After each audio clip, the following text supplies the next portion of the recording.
ரொம்ப நாள் கழிச்சு புளியங்குளத்துக்கு வந்துருவோம். எப்படின்னா வடக்காட்டுல வேலை முடிஞ்சாதான் புளியங்குளத்துக்கு வருவோம். ஆனா இந்த வாட்டி ஆரம்பத்திலே புளியங்குளத்துக்கு வந்தாச்சு. ஆமா, ஆனா முத நாள் வேலை எப்படி இருக்குன்னா கல்லுக்கட்டுல கிடந்து வெட்டின மாதிரி இருக்கு. ஆளுகளை பேத்து பிச்சு எரிஞ்சிட்டு அங்க காமி மடமா இருக்கு. நான் வேலைக்கு ஆசைப்பட்டு கூட்டு வந்தாலும் பாத்துக்க, இங்க வாரம் வயலு ஒரு இலக்கம் கஷ்டம்னா கஷ்டம், சரியான கஷ்டம். இங்க வெட்டுங்க பூரா காஞ்சி போயிடுக்கு. ஒண்ணு ஈரமா இருக்க இடத்துல ஃபுல்லா கஷ்டமா இருக்கு, ஒட்டுது பாத்துக்க, இல்லன்னா காஞ்சி போயிடுக்கு. பணங்கா கொஞ்சம் வீடு நம்ம நிலைமை முடிய ஆகி போச்சு. தெரியாது, சரியான மழை அங்கனோடி, அதனால கண் எடுக்கவே முடியல. அடுத்து வெட்டுக்காங்க கண்ணெடுக்கா ஈரமா நடந்தோடனே நம்மளும் சரி ஏதாவது வேலை செஞ்சிடலாம்னு பார்த்தா 2-3 நாள் வேலை இல்ல.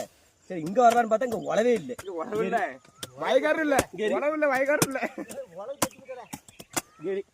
காஞ்சி போச்சு. தண்ணி வச்சு ஒரு வாரத்துக்கு வேலை இருக்குன்னு நினைங்க. வயலு காஞ்சி போச்சு. அவையிட்ட கேட்டா தம்பி சரியான ஈரம், எப்படியா வெட்டி போட்டுருங்க.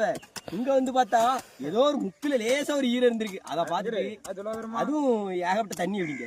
ஆளை பார்த்து அழகு போல, வேலை பார்த்து இலவு போல இருக்கு. அந்த மாதிரி ஆமா, அந்த மாதிரி பார்த்து அழகுமா இருக்குது. வேலை பார்த்து இங்க வயல்ல வெளியிருந்து பார்த்தோன்னு நீ தட்டிடலாம், டப்பு டிப்புன்னு வெட்டிடலான்னு பார்த்தா இங்க 4 மரக்காவடுக்கு முக்க வேண்டி இருக்கு.